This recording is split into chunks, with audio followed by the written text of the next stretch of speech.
But things that I don't know about, now take a trip with. Unmuting. That's me? Oh. And ladies and gentlemen, we are live. What's up, guys? I am Dazarin.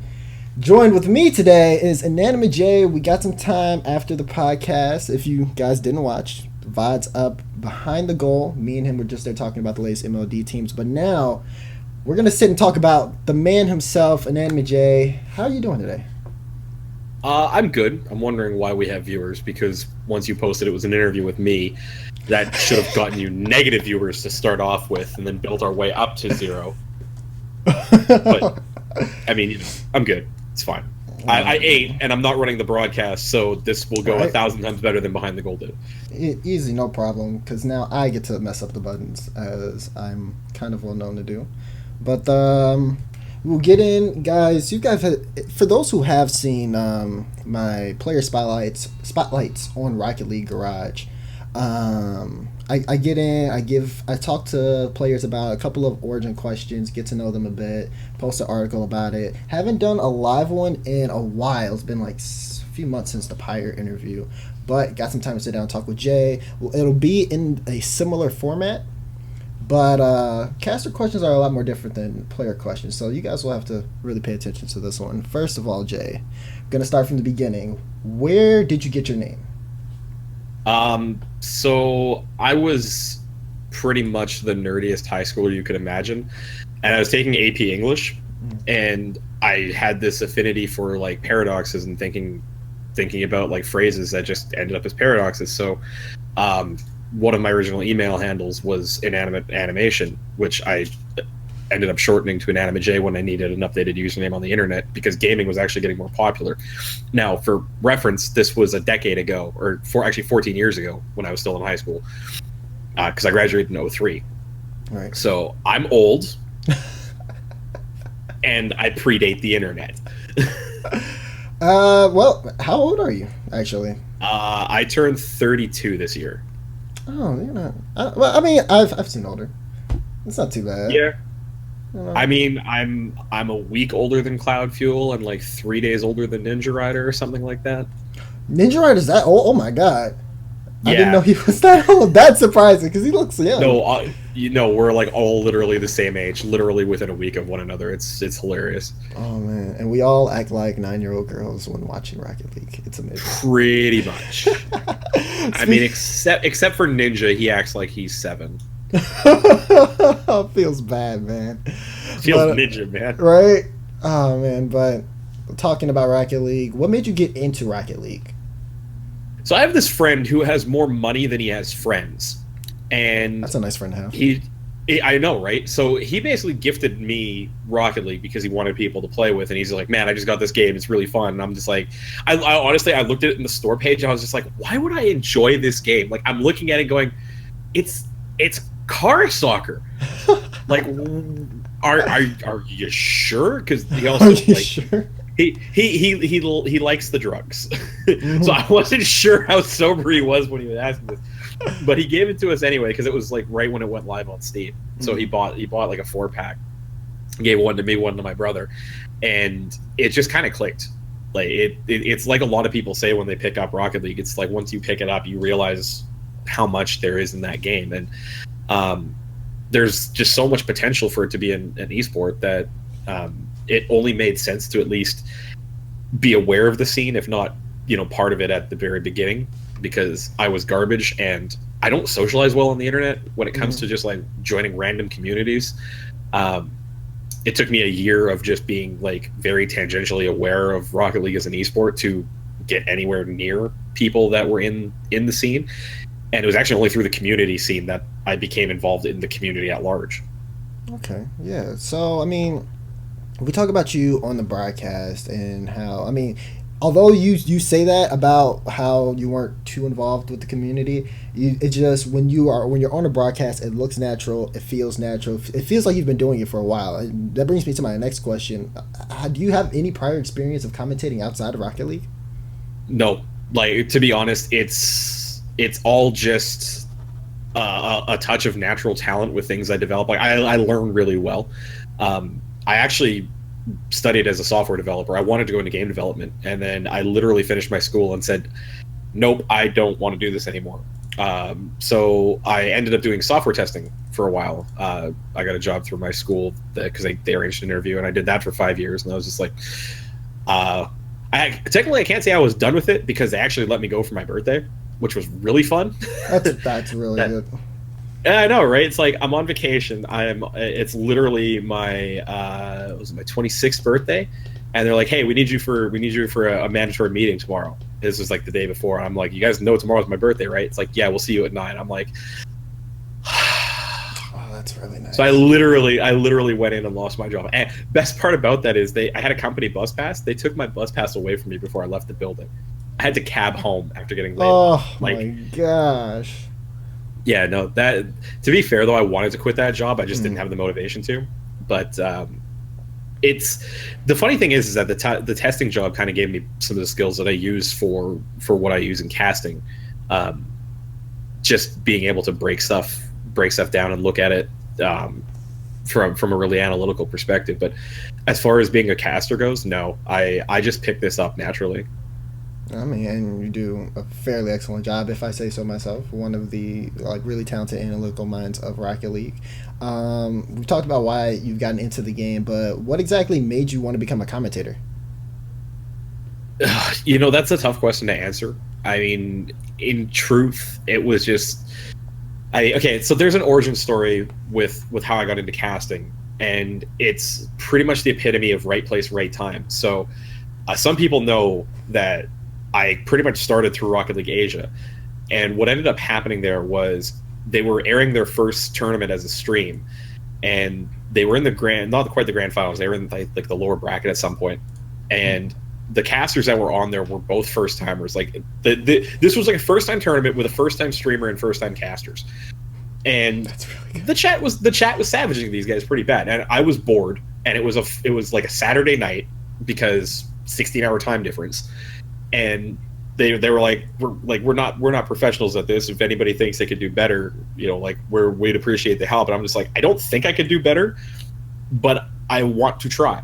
Right. And the next thing I know, they're sending me Steam invites and Steam and like Twitch whispers, and I'm being dropped into the middle of a tournament that I know nothing about. And they're playing maps. They're playing games on Wasteland, and I'm just like, I know none of the players. I don't know anything of what's going on, but I literally just watched a team whoop another one 17-0. That's a start. And it just kind of went from there. Like, I mean, it's...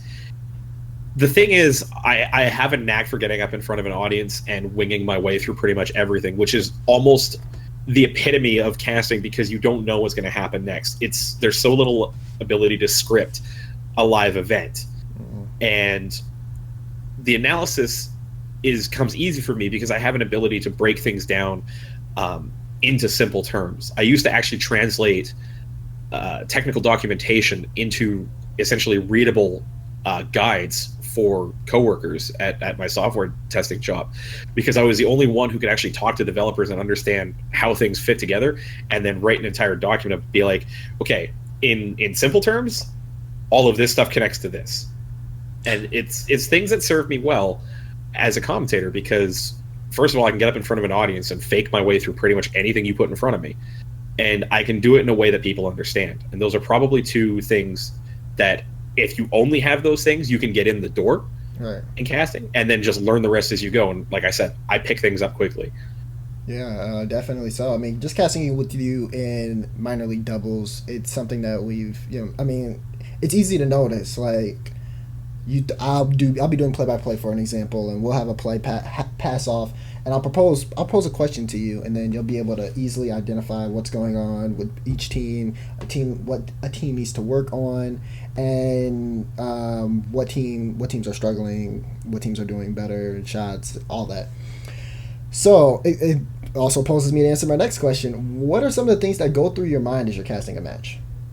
Well, I mean, you and I both know that for MLD in particular, I run the board as well as doing the casting. So you know as well as I do that running the board while doing a cast is such a degree of difficulty higher than just being able to focus on the game. If I'm focusing on just the game, it's a lot easier to follow the play, and all I'm watching for are events or decisions in the play that become talking points. Like, it's hard to explain what to look for when you're watching a match, but there are things that will almost always stand out if you understand the game at a high enough level to really figure out whether or not somebody should have gone for something or whether or not they just are in the wrong position. And usually it comes down to the next thing that happens. If they go for a challenge and miss it, were they too close to the challenge so that their timing is off? Were they too far back and they challenged late, and since they should have made a different decision to stay back and give themselves more space? Those are things that come with both experience at a high level, but also a lot of study of the game to understand the theory behind it as to what makes a successful system for playing Rocket League. But running the stream as well, it gets so much more difficult because I have to pay attention to so much more stuff. Like, I have to be watching OBS to make sure that the stream health is still fine. I've usually got Twitch chat up just because it's the quickest way to get feedback if something goes wrong, because Twitch chat will always light up. You've got the game on one monitor. Like, you have to have two monitors as a broadcaster. It's an absolute minimum to be able to have the game on one side and all of the other stuff you need to monitor on a second side. So it's basically just watching back and forth between two things. And there are times when I'll be in it, when I'm paying too much attention to something else rather than the play. Somebody gives me a handoff and it's just like, well, now I got to fake my way through it. But a lot of the time, it's usually just kind of a running commentary. Like, I understand where my play-by-play is tending to go, and I have usually enough attention paid to the game that I can come up with at least something to work off of from that. It's also a lot easier at times to come up with talking points when there's more interesting action. Like, goals are a very big thing because it's very clear where the events on the timeline are that leads to that. And when you have a mid-play handoff, you have to have been paying a lot of attention to the little things to be able to kind of lead into that one, because it's not as obvious as to what's going on to lead up to that point when you get the handoff. Yeah, exactly. And honestly, just from working with you, you do a very good job of balancing all of that. There's, like, for people who don't know too much about commentating and broadcasting, they wouldn't be able to honestly tell if there was an issue between the two, you know, because the way you've been putting in your work, it all flows seamlessly, and that's something that's, like, you know, I appreciate coming from you. Moving on though, like, you're casting with you're running the broadcast, I should say, and part of the council for minor league doubles, but you also commentate other events as well. Do you have an overall goal as a commentator, and if so, what is that? You know, I've wrestled with this from time to time, and it's tough to do anything more than really take it day by day, because I've had my bouts with depression, I've had my bouts with anxiety, where I'm just like, is there any point to what I'm doing? Like, I don't ever feel like that it's an impossible jump to go from the community to things that are meaningful in the eyes of Twitch chat in general. But that gap is wide, and there are a lot of people in the community who are doing a lot of good work. And you look at the announcement today for the X Games, like, you look at the community casters that have gone from doing local LAN events and being relatively well recognized in the online community, and now they're going to be on ESPN doing the X Games. Yeah. And it's tough for me personally because I don't have the ability to kind of chase down a lot of opportunity. I don't have a wide range of stuff that I can risk to take opportunity or to try and seek opportunity. You know, I'm almost 32. I'm married. I own a house. I have a mortgage. I almost went broke just going to LAN, and it's tough for me when I look at that and try and balance that with an ideal. Dazzard, please. I'm sorry. I knew he was going to beat it. It was just a matter of when.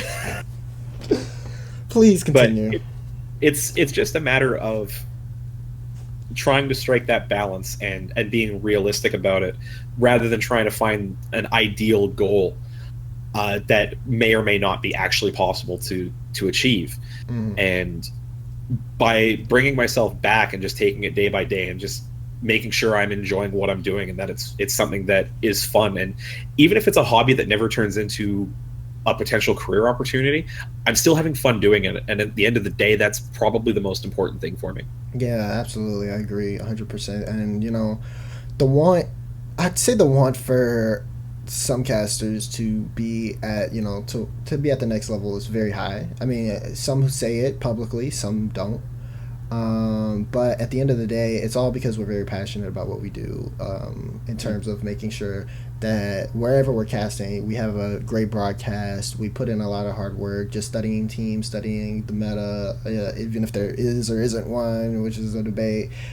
Just figuring out play styles, just analyzing every part of the game that we can, so we can deliver that to an audience. That's something that takes a lot of work in, and then, you know, we try to be even more involved in that. Like you said, you're almost going broke flying out to LAN. I'm almost going broke flying out to DreamHack, and me at the same time flying out to LAN. So it's something that's understandable, and it's something that we do because, you know, it's just being passionate about something like this, and we want to see the esports grow. It's growing, and, you know, for some people, like we talked about for the X Games lineup, you know, that hard work is starting to pay off. And I do think that everyone has a time that's coming soon, including you, because I love you so much, and I only want to see the best for all my people. So I appreciate that. Yeah. So I mean, I feel like, you know, there are people who are really passionate about all of this, who put in a lot of hard work, and they're not recognized for it all the time. But as long as they're having fun with it, it doesn't matter to them. I think you're one of those people, to be honest. But we're gonna move on because we're all in our feelings now.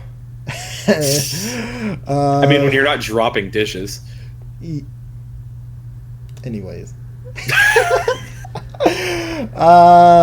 So moving into the topic of, you know, commentators, and, you know, I've clearly expressed my opinion on how commentators are perceived, but that doesn't stop people from expressing their opinions on Twitch chat and Reddit. Every once in a while, there's a debate on what makes a good commentator and analyst for Rocket League. But what do you think makes a good commentator and analyst for Rocket League? Can I just say, for the record, though, that whenever these debates show up, I get super triggered.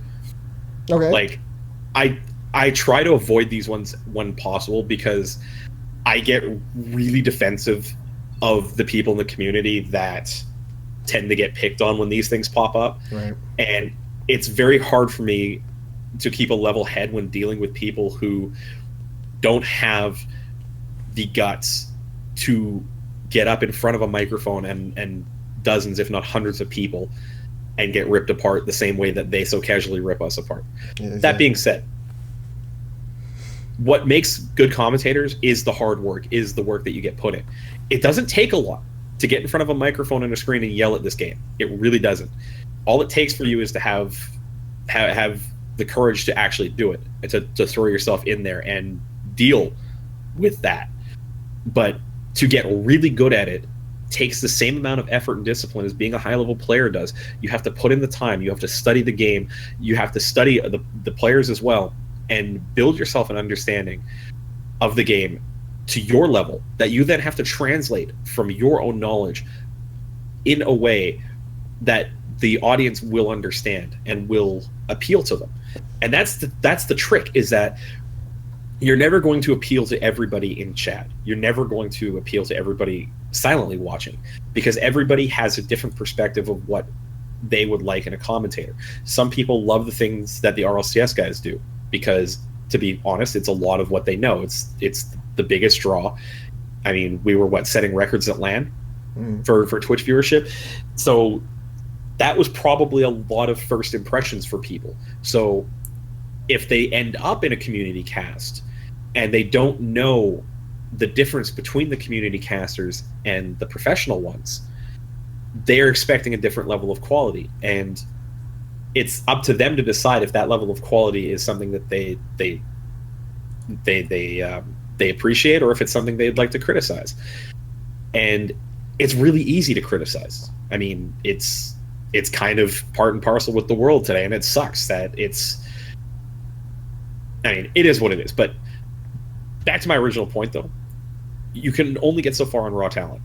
And there's a number, like I said, there's a lot of people in the community now. There's community casters that are coming up all the time with all these small organizations that are still, getting their feet into the scene right now. But it will take a lot of effort from the people working in those smaller rounds to put themselves in a position where they can jump up to something bigger, to something more established. But it won't happen if you don't put in the effort. And it doesn't take a lot to look around and see where that effort is being spent and where it isn't. Yeah, I agree exactly. And speaking of the community, you've casted in various places in the Rocket League community. Overall, how's your experience with the Rocket League community been? So it's kind of an extension of the last question. So it really varies from community to community. There are places that will absolutely idolize the casters that are involved in that community, and you're their absolute favorite regardless of anything else because you're their caster. You might be the only caster that they've ever known as a player casting theirs, and it puts you on a different level than anything else in their eyes because you're the person that brings to life their moments in Rocket League. Other places, which tend to be more established as far as communities go, not necessarily as competitions go, but just as communities that have a large stable of regular viewers, they might have a pre-formatted image of what a caster should sound like. And the second you step on stage and unmute your mic, they've probably already shipped you out to Meme Town because you're not what they want. And I'm lucky, to be honest, that I've never had any real direct toxicity thrown at me.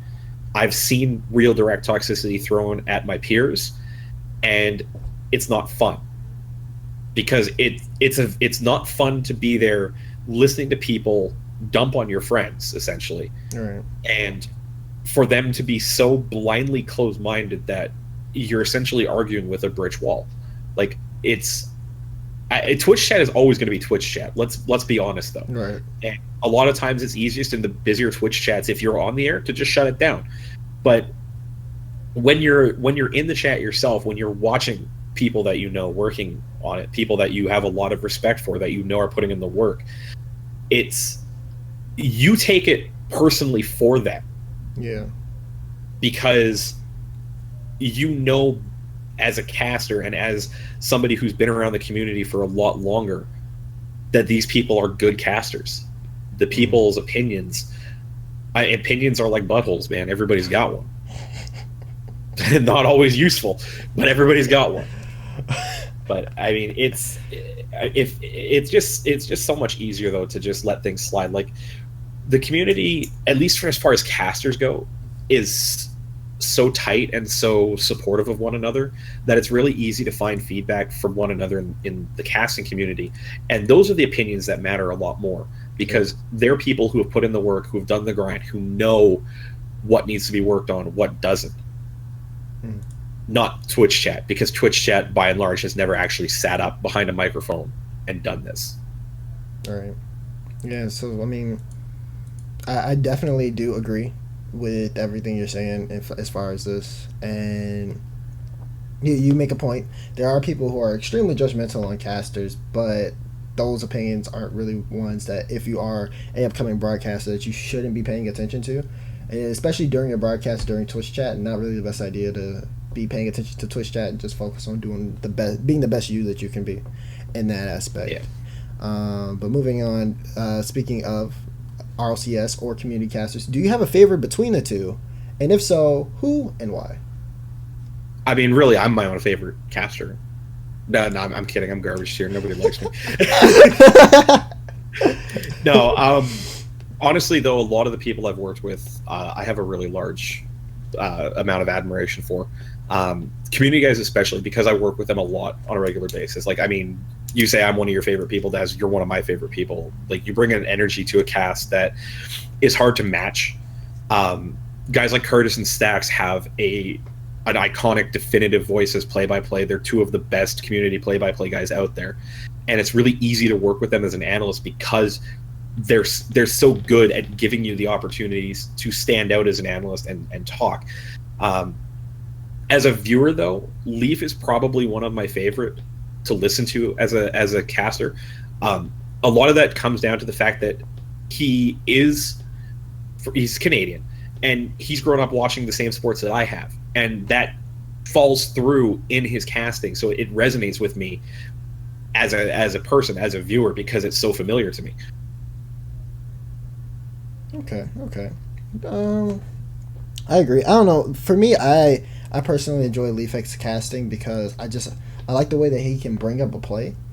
So instead of most play-by-play casters will do just that, call the play as it is, but it's more like he tries to set the scene, or it's like he's painting the picture through the words instead of calling touches. He'll try to predict what someone's trying to do and set up the ball, which gets me more engaged to the play, because now I'm having the same expectation as he's having as the play is developing. So I mean, I love Leaf. I've worked with him before. It was a great moment. I was so nervous that I had to get my jitters out, and then still so much adrenaline. It felt like the entire thing was in slow motion, but me listening back to the VOD, it was pinpoint, and he's really good at what he does, so I love him as well. Yeah, absolutely. So we're gonna move on to a different topic. Well, it's still about you, so there's the similarities in that, but you not only cast the game but play the game competitively as well. Like, we've seen you play in tournaments before. Can you talk to me a bit about your team, and also, do you think your casting has an effect on your gameplay? Now, see, what he hasn't told you is that I already wrote a written version of this interview, and his original question said, "Talk to me how your team." Don't do that. Why are you doing this to me? Don't do this. I fixed it. I wrote the script. But then you didn't delete. You didn't delete that line of the script, Daz. You left it in there. I'm watching it. Please. I love you, Daz. I only do this because I love you. Oh my god. I'm being in it so hard. It's fine. Don't worry about it. I wanted to go back and edit my responses anyway. But we're actually on our 4th iteration of our roster. The origin of it was my brother and I wanted to start playing competitively in ESL. We looked around and be like, okay, well, there's ESL stuff on Sundays. Sundays is a free day for us. We need a 3rd player. So we actually dragged in a friend from real life just to play ESL tournaments with us. But he had like maybe 100 hours in the game. We were at like 600 at this point. So we never really went anywhere. Like, we'd win around and then play Zane Jackie and get dumped on. So my friend figured that he couldn't put in the hours to join our skill level. So we actually started looking for a 3rd. And by the time this came around, it was about the summer 2016. Yeah, it was basically before season 2, the season 2 qualifiers. So we ended up finding a 3rd.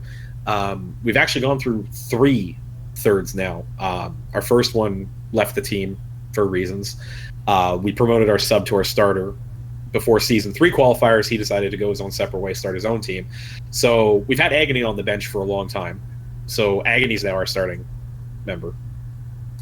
It's been a growing process as a team, but we've actually started seeing progress. We all made champ last season, so collectively as a team, we've been improving. Although Mackie and I were both grand champion in season 3, but that was with our previous 3rd. But I mean, we'd probably be better. We'd have better progress if we actually played, and I stopped doing interviews with Dazarin or playing the golf club, or just not playing Rocket League. Sorry, but. Yeah, it's fine. But, I mean, as for whether or not my casting affects my gameplay, it's the other way around. My gameplay is actually the biggest influence on my casting. So, my brother Minimaki is probably the smartest person you'll ever talk to when it comes to Rocket League theory. And honestly, he'd be a caster if he could get up in front of an audience, which he can't. So, I am essentially a voice for all of his. Yeah, exactly.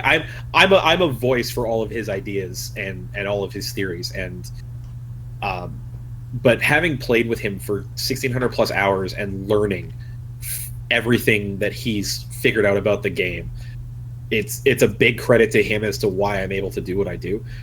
I just have a way of explaining it in a flash to an audience that he doesn't necessarily have a large amount of comfort with. I mean, he's been on a cast with me. I actually had him do analysis for me for an MLD match in season 3, but that was the only time you'll ever find a VOD of him on the air with me. Seems good. So yeah, I've personally, kept following up with your team, named Stage One Hypertension. You guys are. I agree with how you guys have been improving, but you'd probably improve faster if you guys had more time. Rip me for taking up some of that time now, but So selfish, Daz. easy. But something else that takes up your time is minor league doubles. I feel like it takes up a lot of your time. You're a council member of minor league doubles, so you help run the show. But talk to people who don't know anything about minor league doubles. What exactly is that, and why did you decide to get so involved with them? So minor league doubles is a rank limited 2v2 league, which is modeled off of traditional North American sports leagues. So think your NFLs, your Major League Baseball, the NHL. So players essentially apply to join the league, which the best way to describe it is essentially single entity franchising. So the league creates all the teams, which the players then populate via drafts. Players can sign up as team captains. They'll take over an existing franchise at the start of a season, and using our draft at the start of the season, populate a 3-player roster for a 2v2 10-week regular season. This is our 5th season of operation. Seasons are 14 weeks with about 4 weeks off season between, give or take, depending on holidays and things like that. But it's in the last 6 months that we've seen the biggest amount of growth. So I got there in September of 2016. And since then, we've more than doubled in size. Well, we've doubled the league in terms of team size. We've more than doubled in terms of population in the community itself. And how I got there is, how I was saying how I got into casting was right place, right time? Mm-hmm. Same deal here. So Agony actually helped me with some of the Rocket League Asia stuff in the early going. But he'd actually casted the MLD Season 2 Championship with Curtis. And MLD were looking for casters to cast a 1 weekly match in Season 3. So he needed a co-caster. So he asked me. I'm like, sure, I'll do it. And you remember that rank adjustment in Season 3 for ranked, when they basically shifted the bell curve and like a bunch of challengers ended up in the middle of Shooting Star and whatnot? Right. So this happened about 2 weeks into the regular season, and MLD at the time used to run off of Challenger and below. So if you hit Star at all, you were gone. So this adjustment hit, and I swear half the league ends up in Rising or Shooting Star. And really everyone was just like, what are we going to do? The league, like basically all the players were just like, is the league rip? Like what just happened? But I did some work on the numbers because they published a graph of the bell curve before and after, and the percentages of the populations that are supposed to be in each part of the bell curve. And it's not like the shift magically meant that your skill was higher than it was. It just meant that the percentage bracket of the population in a given playlist has shifted. So rather than being in the top 50%, you were actually in the top 30% the whole time. It just changed the distribution of the math.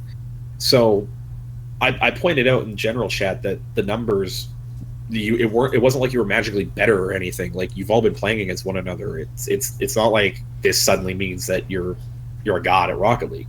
It just means the math that you had to build your system off of changed. So Half Shelled Hero, who is the founder of Minor League Doubles along with the Gaming Bear, he was actually on his honeymoon at the time that I posted this, but when he got back, he saw the stuff that I was putting in and actually asked me to join as a member of the advisory council for the league, mainly because what I was demonstrating kind of showed the best interest of the league at heart. And I said sure, because at the time I didn't think it was going to be that much work. And then it became, the thing is, with the growth, with all growth, Daz, I think you and I both know this, it always invites more responsibility. So since then I've become responsible for a lot of the broadcasting. I'm running the stream pretty much all the time, and we've talked about divesting some of that work to other streamers, but at the end of the day we kind of have a pretty well invested mindset of how we want the product to look on the Twitch channel, and that tends to take precedence over a lot of other decisions. Is it a lot of work on me? Yeah, I'm not gonna lie, it's tough, and today's Behind the Goal podcast is a perfect example of that. Sometimes I break down, but I think under a lot of the work that we've put into it, you can see the growth in what we've done. We've gone from casting one match a week to at least half, if not more, depending on my availability and depending on the league scheduling, because the teams actually schedule all the matches from Thursday to Sunday at varying times of the day. Right. But I mean, like, I coordinate the casters, like with you and the Chiefs, Curtis, Stacks, all the guys that come in, and I tend to be the guy who drives a lot of the ideas for the Twitch to try and improve the Twitch viewership, like from scheduling and things like that. Steph apparently likes trucks, so good on you, Steph. Easy, shut up. But I mean, we got our affiliate. We got our affiliate at the same time everybody else did when they did the big wave of affiliates. It was raining bits the first night of our broadcast since then, and then like our season 4 championship, we had, I think it was like 25,000 bits or something like that. Mm-hmm. It was something ridiculous in the first couple of weeks. But when they put the sub button live, since then we've actually almost hit 40 subs. Wow! And a lot of that was before we got the emote approved. Right. Like, that only just went live on the weekend. We didn't even have that for the first 2 weeks of having the sub button. But it's really cool to see the community having not only embraced the league, but being willing to chip in both financially and with their viewership support. I mean, we've grown from having 20 viewers at best organically to averaging 50 to 60 without hosting, and that's just in 6 months.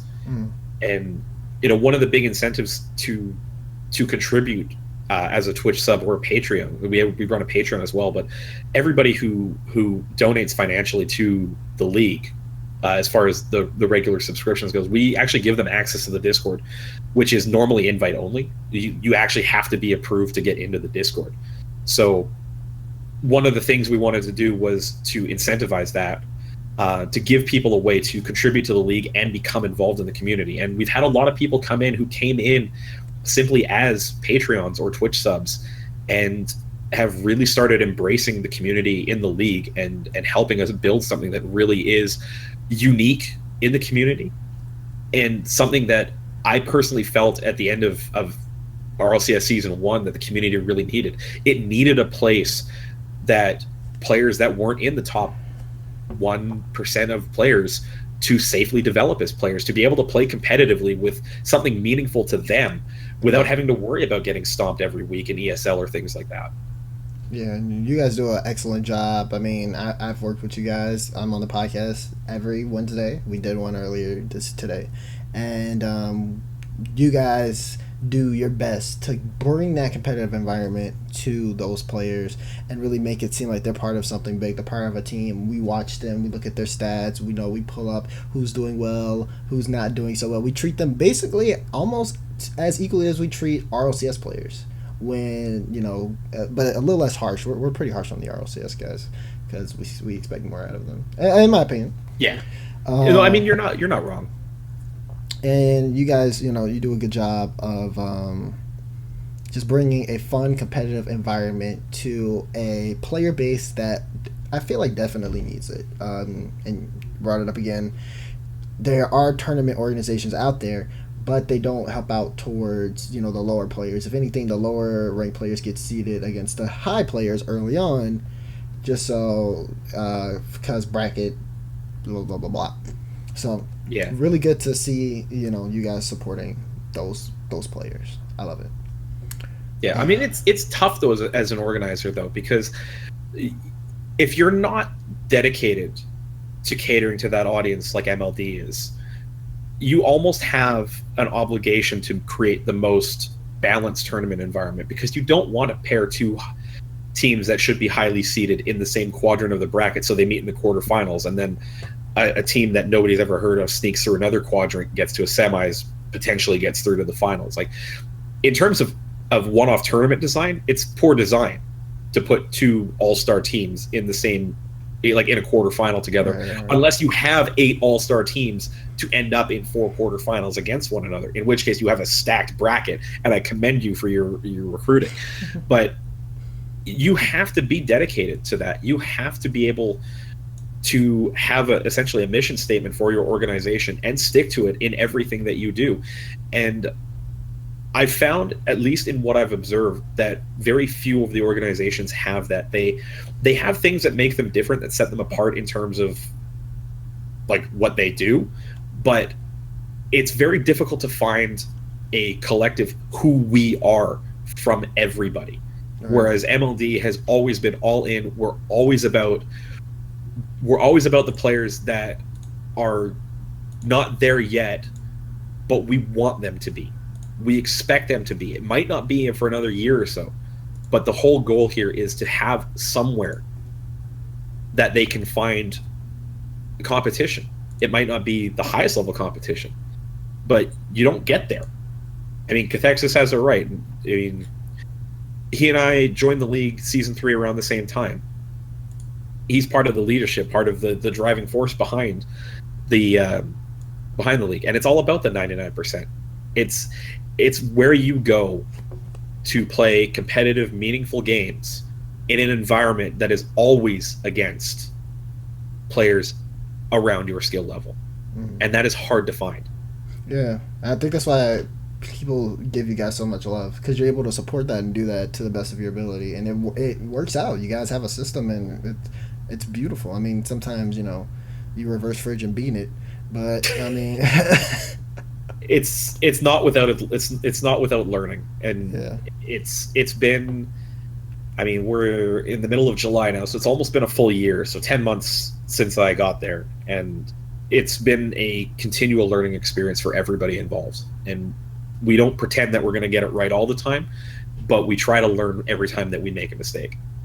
Yeah, man.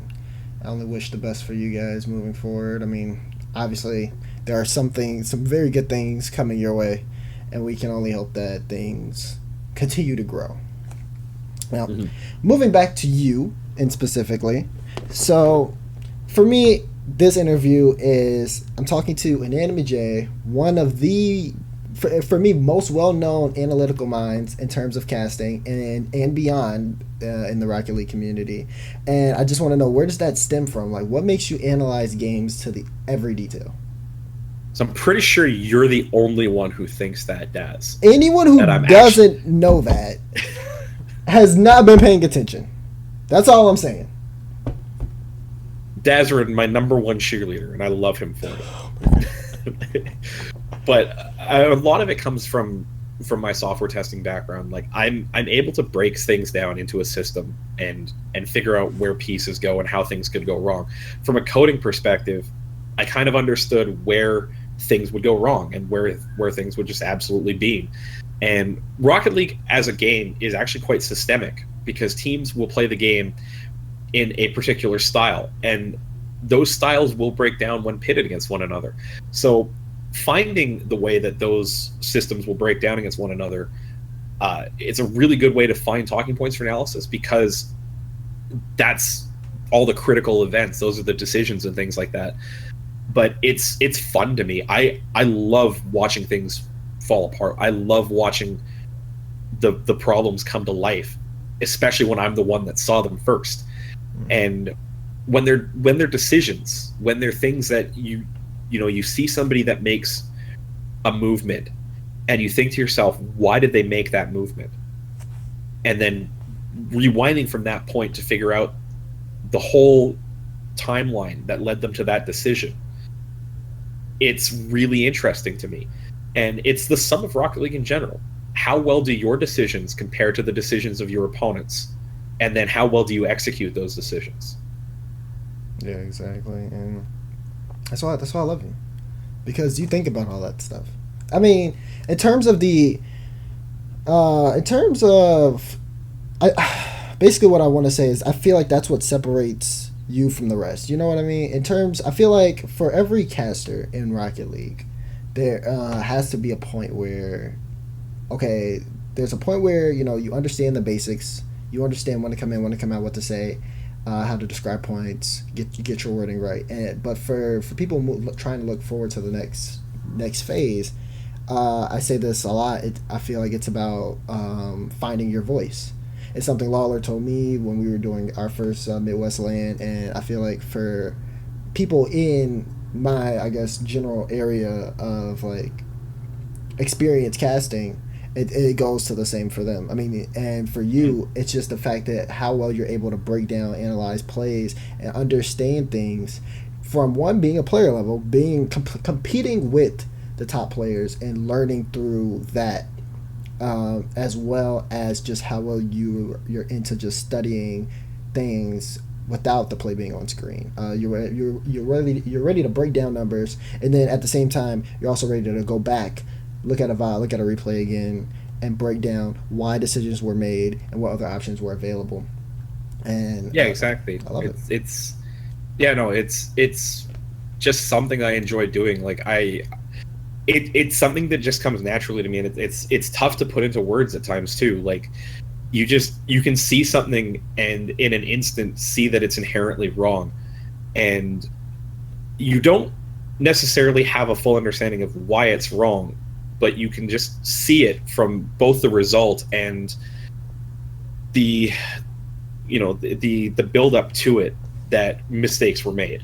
Like it's essentially a meme, but it takes that review, it takes that breakdown of sitting there and watching over and over again exactly what went wrong to gain that understanding. And it goes back to what I said earlier.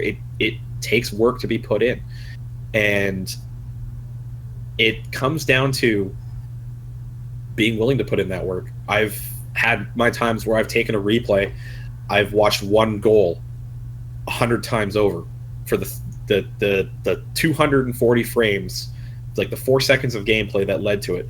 I've rewatched and rewound hundreds of times to figure out exactly what I saw in an instant, what my teammates saw in an instant, and how things went like that. And the teams that start to really embrace that mindset of drilling in the review and understanding why their system broke down are the ones that are going to grow the most in the next phase of Rocket League as an esport. It's not going to come with raw mechanical talent. It's not going to come with some game-breaking physics change. It's going to come from the teams that approach it from a theory perspective, that start developing that understanding of the game to the same level that really good analysts have, and are able to do that in a real-time situation on the field. Yeah, and I just kind of want to expand on that a little bit, because as you've known, I've been covering players who are around bubble teams as players, and there's a new RLCS format that will be introduced next season. I'm curious to know your thoughts on your thoughts on the format, and then two, what do you think these players, like, what do you think will separate the amount of bubble players we have into just 8 teams that will be playing in that second division? So the one thing that I think, and I could be wrong because I haven't reread the documentation in a while, but the one thing that I still don't know personally is how the two divisions will interact with one another. I mean, the popular mindset would be that it works like a promotion relegation system like you see in world football, where the worst teams get dropped to the lower division, the best teams from the lower division come up. If that's not the case, then you need to look at how that system is going to work to really understand what that second division is going to bring to the table. What it brings to the table for the bubble teams and the teams that beat it on an open qualifier is an opportunity to demonstrate yourselves to a wider audience that might not always be watching the community events from the thing. And Stev has it actually pretty much on the head. Like, top 6 in the top division should stay. The bottom 2 from the top division should play promotion relegation games against the top 2 from the open division, and then the second division guy, like whoever's at the bottom of the second division, should drop back to have to play open qualifiers. I actually like that system because, one, it keeps the lower division fresher. 2, it keeps the upper division fresh and provides a clear path of progression from open qualifier to second division to first division. And that's something that most of the world, if not America, because America runs off of a franchise model primarily for their sports, including MLS, which it really shouldn't, but I won't go off on a rant on there because that's a personal thing for me. But the rest of the world that knows football, and I don't mean hand egg, I mean the beautiful game, they understand promotion relegation. They understand that if your team sucks, you drop down. And if you keep sucking, you keep dropping. And occasionally, you get resurrected from the ashes 100 years later because you finally won 3 years in a row. But until we really understand what the plans are with the two divisions, it's hard to say other than it's a platform for them to demonstrate to a wider audience how wide the talent pool is. And it's a good way for them to get a better opportunity for prize money and potentially sponsorship from organizations because they'll have that exposure. Yeah, and speaking of sponsorships and organizations, I do think with this new system, teams will be, or organizations, I should say, are going to be more involved because now it's a kind of safer system for them, I'd say, compared to, last season, team that was seeded, like, I think the number 1 seed, ended up getting knocked out, unfortunately, so they weren't even able to make that top, they weren't able to make the league play. We're talking about the Irish situation, for those who don't know. Yep. So for, orgs that are looking to get in, they don't want to sponsor a team that could necessarily be in it in an open qualifier. Now they have this second option. They could possibly grab a team that's in the second division that are performing well because that's more guaranteed for them, which is nice. Yeah, but even think about how much more opportunity there is for some of the smaller orgs too. You've got double the number of teams that are potentially sponsored in 2 regions. So you don't have to be the biggest org now to pick up a team and still have a presence in the community as a whole. Right. But that conversely has a knock-on effect. If you're a smaller org, you'll pick up a challenger division team, which means that opens up a sponsorship opportunity for a bigger org in the top division. And that's something that Rocket League still needs. It needs that injection of grade A, big name esports organizations to come in and really pick this thing up and take it to the next level. Yeah, I wholeheartedly agree. We have some big orgs in now, I'd say, in terms of, just NRG, Rogue, Gale Force. But there is room for even larger orgs, Cloud9, TSM, Renegades, all those guys. So Fnatic. Exactly. Like lots of room for you guys. They probably won't be watching me because I'm a community dude interviewing people. But if you're a community dude interviewing a community guy, Daz, I think that the 12 viewers we have right now, I think this is about it. Yep. I'm gonna post this to Reddit and it's gonna get one upvote and it's gonna be me. And then someone else will it'll get 2 because I'll upvote it. Easy. But then 12 people would have voted, so rip me. Rip us. Yeah, we're not Rizzo, so it feels bad, man. But there's room for those guys to grow. There's room for, if we get the bigger orgs, there's just room for just a lot more to be brought into the scene. And I'm honestly happy with what we have now, and I'm happy to see things grow because I feel like we're in a turning point where things are starting to ramp up, and hopefully it continues moving forward.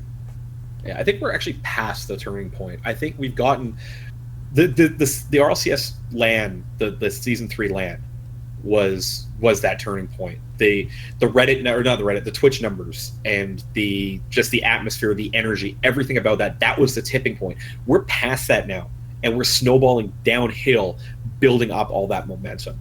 And it's simply a matter of how big the snowball gets and how hard it's going to roll somebody over that says Rocket League's a dying esport. Oh man, easy. And I love everyone who's involved in the community's passion for Rocket League. There are a lot of passionate and opinionated people that surround Rocket League because we all just love it so much and we want what's best for it, like a clingy girlfriend. But what do you love, or what do you enjoy the most about Rocket League? So the coolest thing about Rocket League is, conceptually, it's as simple as it gets. You have cars, you have nets, and you have a ball. The most balls in one particular net wins the game. So the simplicity of the game system with the dynamics of the physics engine makes it really cool to watch, because you can do so many cool things with the constraints of the physics engine that you wouldn't think are particularly nuanced. Like, they're not always intuitive. Like, look at ceiling shots, for example. You know, how is it when you fall off the ceiling, you can fall for so far before you get a flip? It's not readily apparent about that, but once you learn that, it's a huge mechanical skill that opens up so much more opportunity within that physics engine. But the cool thing for me to think about, and this is from a game design perspective, is as you get closer to that theoretical skill ceiling, we all admit that a theoretical one exists. We'll probably never reach it, but one exists. But Psyonix has always controlled the engine, and at any point they could change something in the physics engine. And we've seen it in the past when they've broken things, like with the collision engine and things like that. But what if one of those changes was intentional and designed for us to relearn mechanics or learn new mechanics and further push the boundaries of what's mechanically possible in the game? So as you approach that skill ceiling, what if that skill ceiling gets raised further up higher? It changes the game entirely. And I see Stev losing himself in the chat over the season 2 bounces. I agree. I'm not saying bring those back. Those were a mistake. But what if they change something in how the flips work, or anything like that could open up a new level of mechanics to change the game, other than change the actual core gameplay, which is put the ball in the net. Yeah, and there's so many things that we kind of haven't really thought about that Psyonix could do to the game. Imagine getting a third jump, or imagine getting extra boost, or being able to burn through, or boost speed, moving up, maybe even like 0.1%, or well, not 0.1%, but maybe like 5% or something like that. Just like anything that could change the way we are all currently used to playing. Then everything's just my little brain is gonna have to learn more stuff, and it'll be a completely new like meta, and a new skill ceiling. Everything will change, all because Psyonix made just one major change. I mean, we're down so far to studying this game to where, we're all like, they made a hitbox change with some of the vehicles in this last competitive update. So I'm pretty sure most cars are now similar in terms of hitboxes. People still kind of are going with the safe, Octane, sometimes Dominant, sometimes Breakout. Good old Octane. Yep. Octane all the way, and then there's the Batmobile guys. I feel like those are like the 4 cars that end up getting used a lot, and they have own types, and they have cars that are kind of based around those specific types, and we're down to studying those.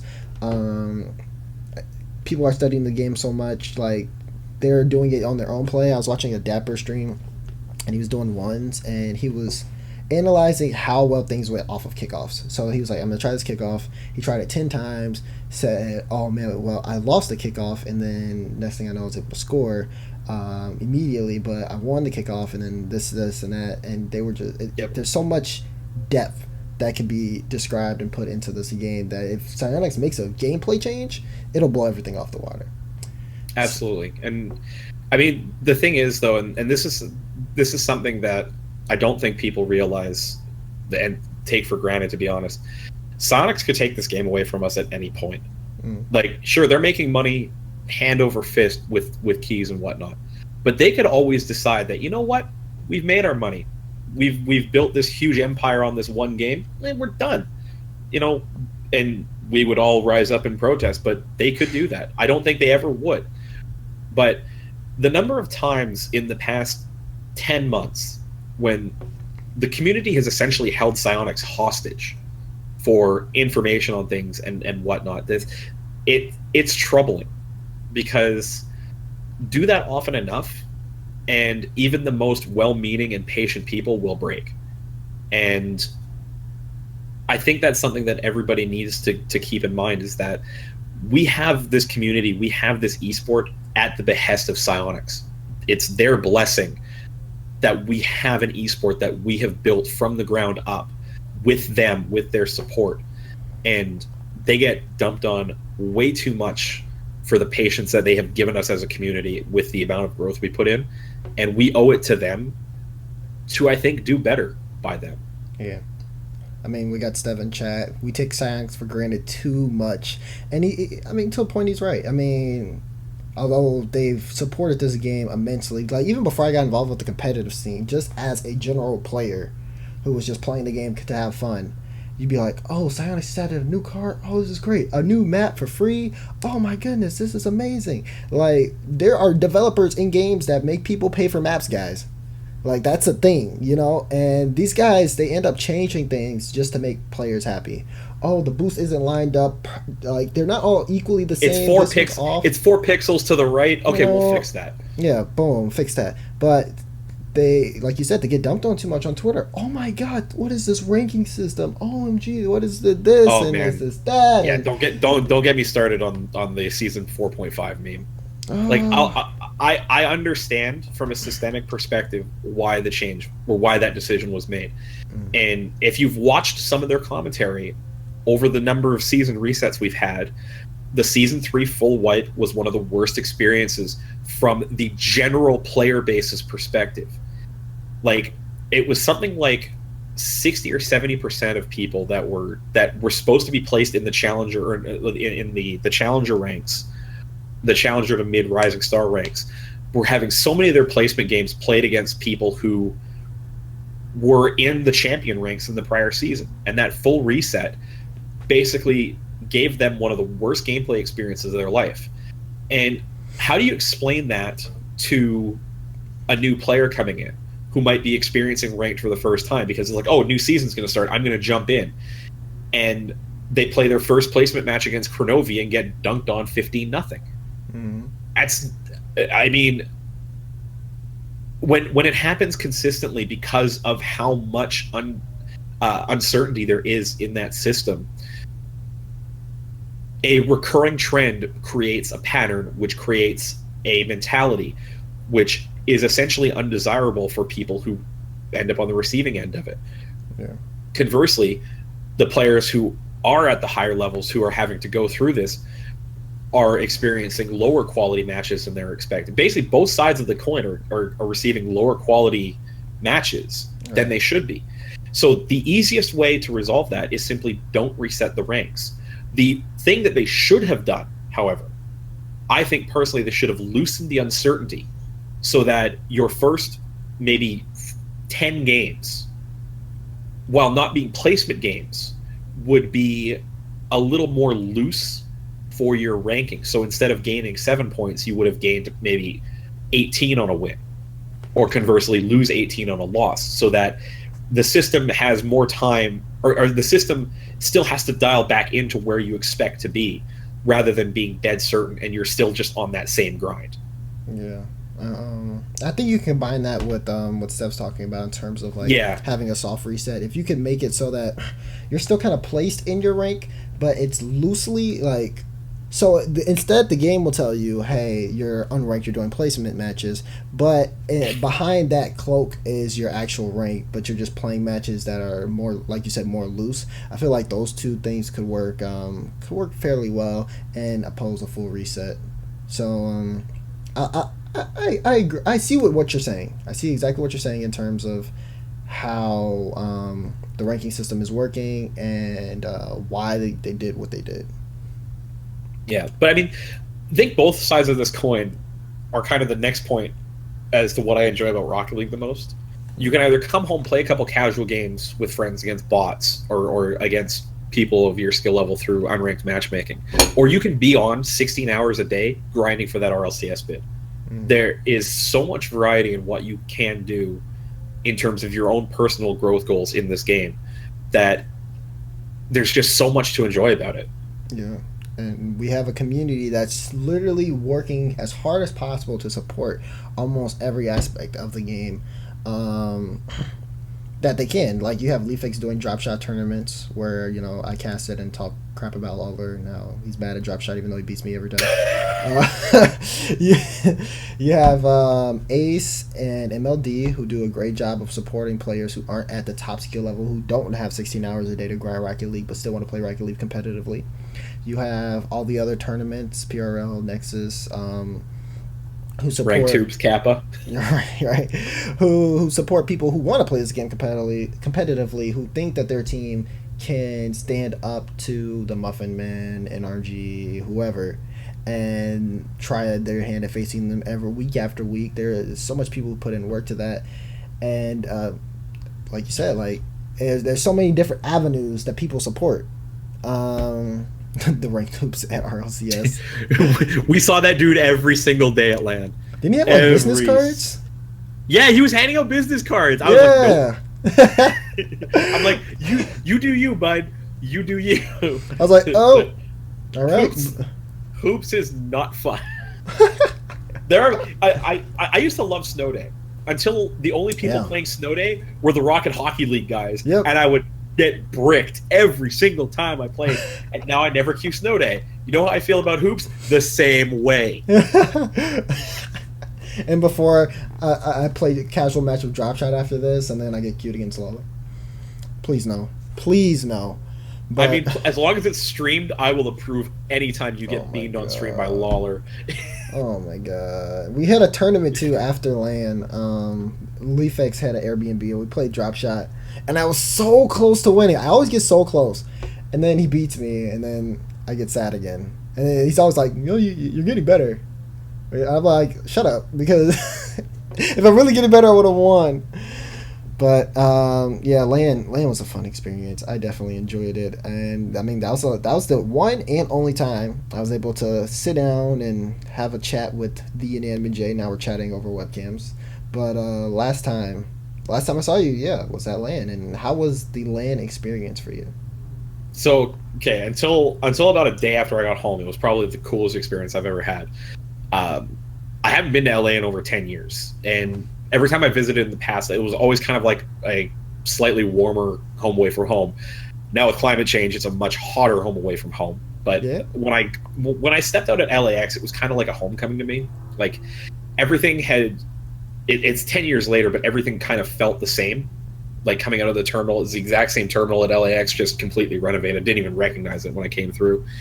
But for the reason for me to be in LA, to meet dozens of people from a community that love the same thing I do, which is Rocket League. I mean, let's not get anything wrong here.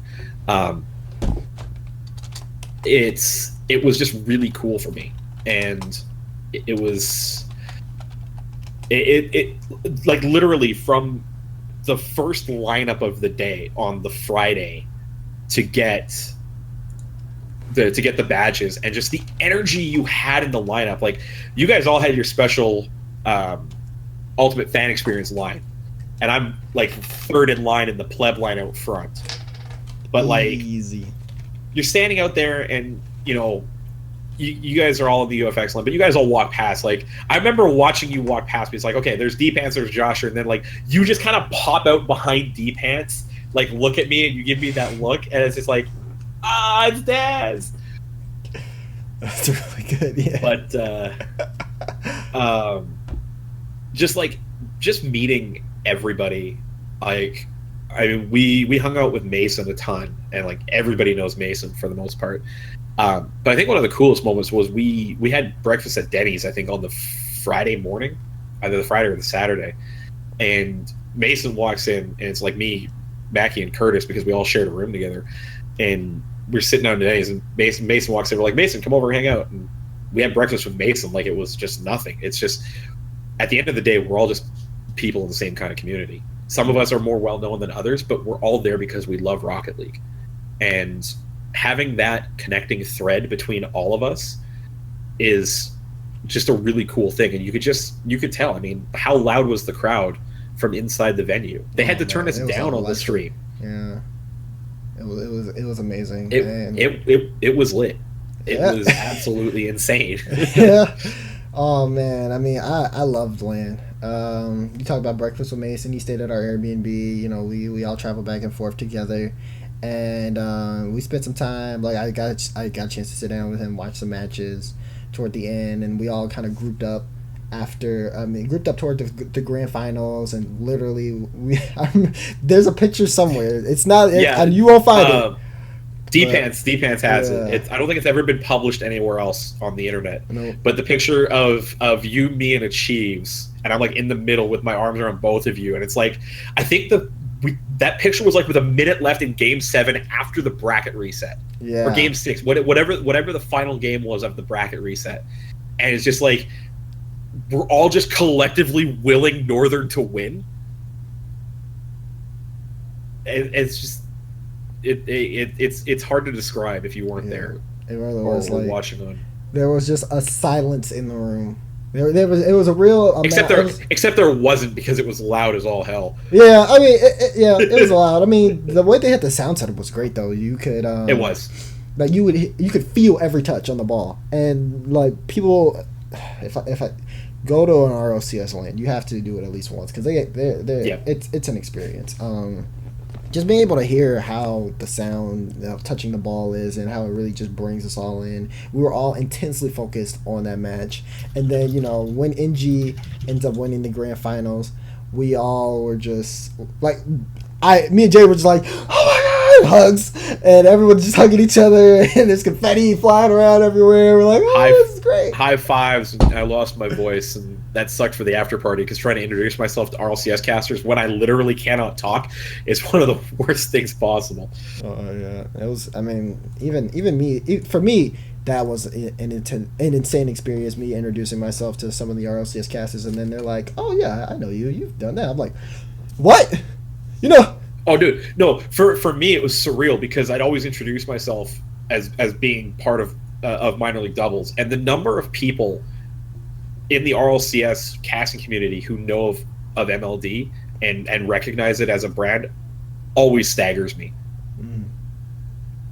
Yeah, I mean, you guys got the RLCS overtime shout out. I think a couple weeks ago. That was pretty insane. You have no idea how crazy that was. Ask Cathexis about how bad that bricked our application queue.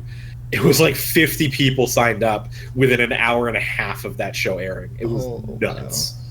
Yeah, so it's great how well knit together the entire Rocket League community is, and how much people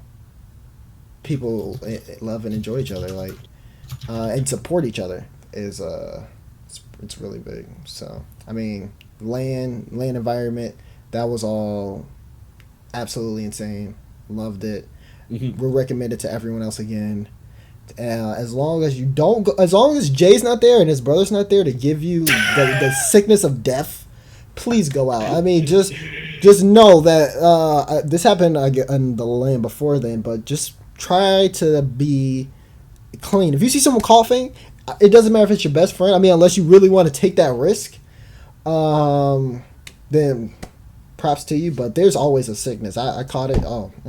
It's anywhere you go, like any convention, like con crud they call it when you're at like comic conventions and stuff. Like, it was expected. It just sucked. Yeah, it was really bad. But the thing is, we all knew who Patient Zero was. Like, it's a well known fact of who Patient Zero was for LAN play this time.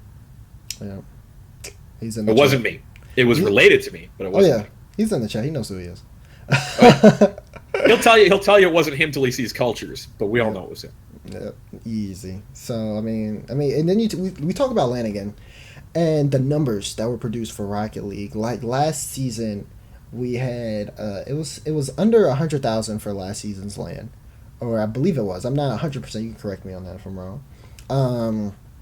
But for this season, or for season 3.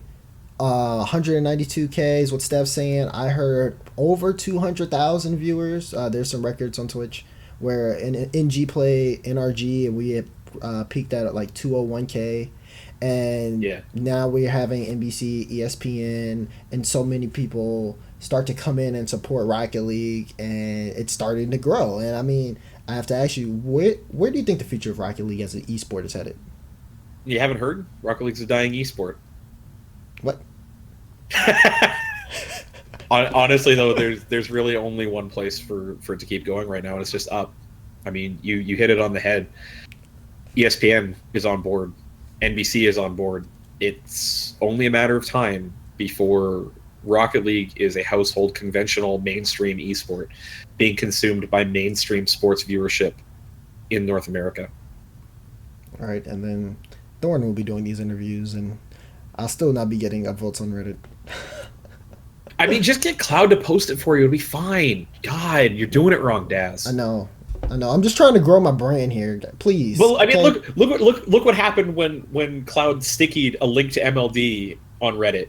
We got like 200 applications. Just get Cloud to do it for you. It's fine, Daz. Papa right Cloud will always provide for us. We're gonna do it. It's gotta happen. I'm pinging him right now. Hey, wake up. Oh, the moment when he pings them on TeamSpeak. I wouldn't want to be around when he wakes up. Oh, no. Oh, man. But that's all we have today, folks. We're actually 22 minutes at a time, which is good because I love conversation. And, Jay, I appreciate you so much. I love you. Like I said, great analytical mind in the Rocket League community. You're super involved with other organizations in terms of MLD, casting some ROC matches every once in a blue moon, and competing as well, just getting second rounded so many times in Shift Pro League, but we won't talk about that too much. I mean, hashtag stage one throw, right? It's the meme. It is what it is. I mean, to be fair, though, it would still be relevant if Shift still held tournaments. Oh, you heard it here first. But love. Thank you for everyone who came out to watch. Thank you, Jay, for giving me an hour and a half of your time. I mean, I give you an hour of my time every week for Wednesdays, and it's true. It's the least I could do to pay you back.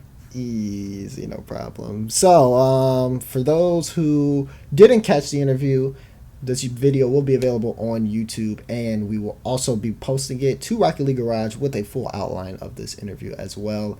Thank you guys for stopping by. My name is Dazarin. This is InanimateJ, and we will be signing off. We'll look to a host. I think Mason's streaming. We might hit him up after this. So thanks, guys. Hopefully we can do more of these, bring these to you because I love doing them. And yeah, have a good night.